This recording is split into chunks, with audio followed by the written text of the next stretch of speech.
अस्सलाम वालेकुम। ये हमारा फर्स्ट लेक्चर है लीनियर अलजबरा और वेक्टर कैलकुलस पर, जिसमें हम फर्स्ट चैप्टर के फर्स्ट टॉपिक की तरफ बढ़ते हैं। तो सबसे पहले हम देखना चाहते हैं कि लीनियर अलजबरा क्या है और इसमें हम कौन कौन से टॉपिक को स्टडी करते हैं। ये एक बहुत ही एक्सटेंसिव सब्जेक्ट है।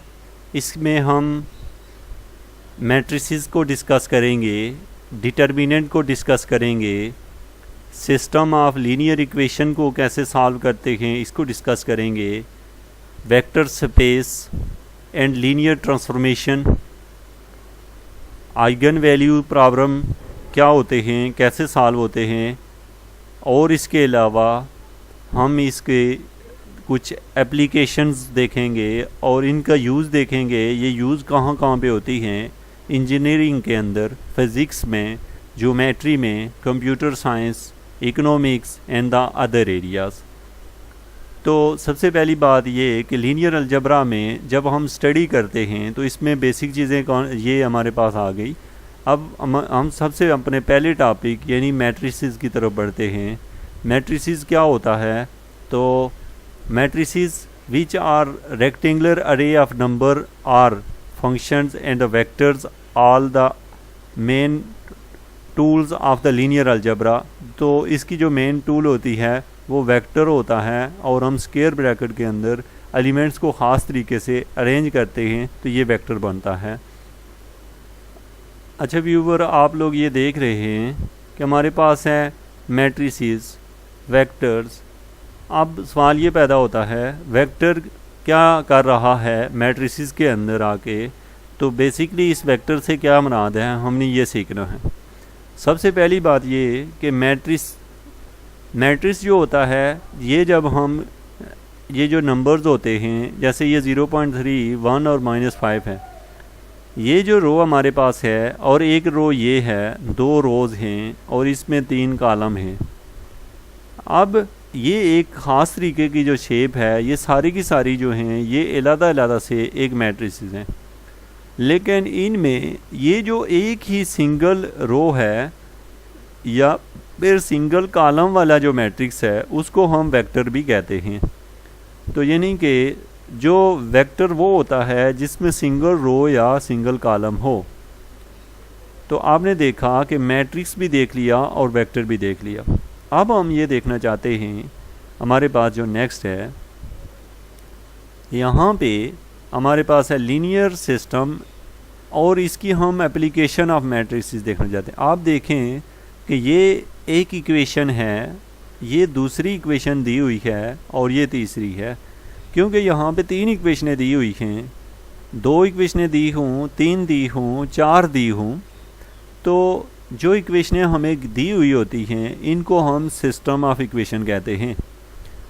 अक्सर हम ये देखते हैं कि जितनी इक्वेशनें दी होती हैं उतने ही अननोन भी होते हैं। जैसे कि यहाँ पे x1 है, x2 है और x3 है, तो पूरी इक्वेशन के अंदर 3 अननोन हैं और 3 ही इक्वेशनें हैं। अगर ऐसा केस आ जाए जिसमें अननोन ज़्यादा हों और इक्वेशनें कम हों तो उसको हम लोग सॉल्व नहीं कर सकते।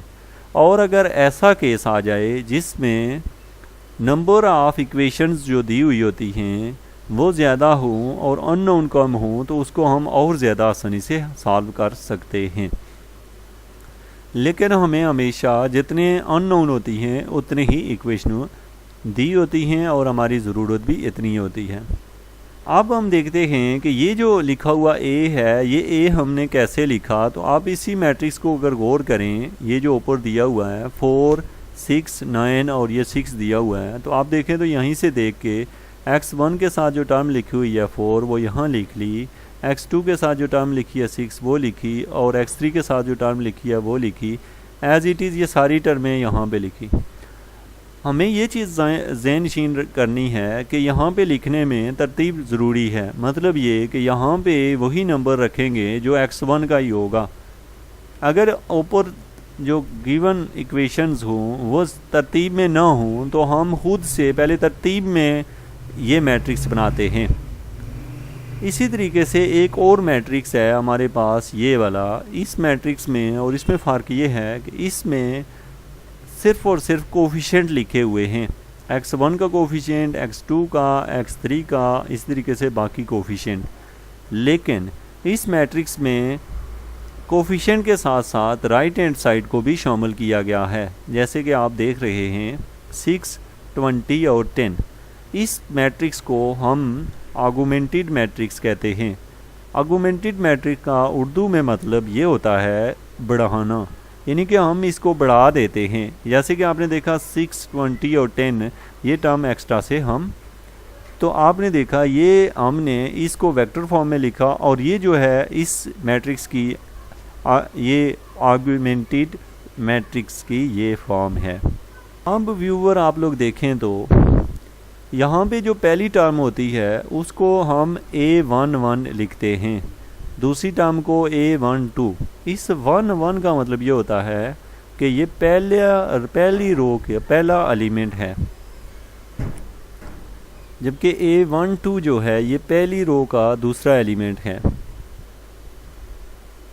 ये जो लास्ट पे है ये पहली रो का nth एलिमेंट है। सेम आप अगर इसको नीचे देखें तो ये दूसरी रो पहला एलिमेंट, ये दूसरी रो दूसरा एलिमेंट, और ये दूसरी रो और nth एलिमेंट है। तो सेम इस तरीके से हम इनको लिखते हैं। जबकि ये यहाँ पे लिखा हुआ J और K, J जो है वो रो को डिनोट करता है और K कॉलम को। व्यूवर, जैसा कि हम वेक्टर के बारे में पहले स्टडी कर चुके हैं कि वेक्टर क्या होता है, तो वेक्टर जब एक ही रो में मैट्रिक्स लिखा हो तो उसको हम वेक्टर बोलते हैं। अभी हमारे पास है ये भी एक वेक्टर है, ये भी वेक्टर है और ये भी वेक्टर है। अब हम ऐड कैसे कर देंगे और ये चीज़ देखना चाहते हैं। मैट्रिसेस को ऐड करने के लिए ज़रूरी होता है कि मैट्रिक्स जो उनका आर्डर आपस में एक जैसा हो। जैसे कि आप देख रहे हैं यहाँ पे A एक मैट्रिक्स है और B एक मैट्रिक्स है, इनकी रो और कॉलम की तादाद एक जितनी है, तो इसलिए इन दोनों को आपस में ऐड किया जा सकता है। आप देख सकते हैं जैसे कि ये मैट्रिक्स है पहला, दूसरा, तीसरा, ये तीनों आपस में ऐड हो सकते हैं, लेकिन चौथा मैट्रिक्स इनमें ऐड नहीं किया जा सकता क्योंकि इसके रो और कॉलमों की तादाद इक्वल नहीं है, और इन दोनों मैट्रिक्स को आपस में ऐड किया जा सकता है। अब मैं बात करता हूँ यहाँ पे इक्विलिटी की। इक्विलिटी से मुराद यही होता है कि जैसे ये और ये दोनों जो हैं ये इक्विलिटी बरकरार रखते हैं क्योंकि इनकी रो और कॉलमों की तादाद एक जैसी है। तो अब आप इससे ये समझे कि मैट्रिक्स को हम तभी ऐड कर सकते हैं जबकि उनके अंदर इक्विलिटी हो, यानी उनका आर्डर सेम हो, मतलब उनके रो और कॉलमों की तादाद अगर एक जैसी होगी तो हम उनको ऐड और सब्ट्रैक्ट कर सकते हैं। व्यूवर, ये जो मैट्रिक्स A है ये B है और ये इन दोनों को ऐड किया गया है। ऐड करने के तरीके में पहले एलिमेंट को पहले एलिमेंट में ऐड किया जाता है, जैसे कि -4 और 5 ऐड करें तो 1 आया। इसी तरीके से 6 और -1 इसको ऐड करें तो ये 5 है। फिर 3 और 0 इनको ऐड करें तो 3 आता है।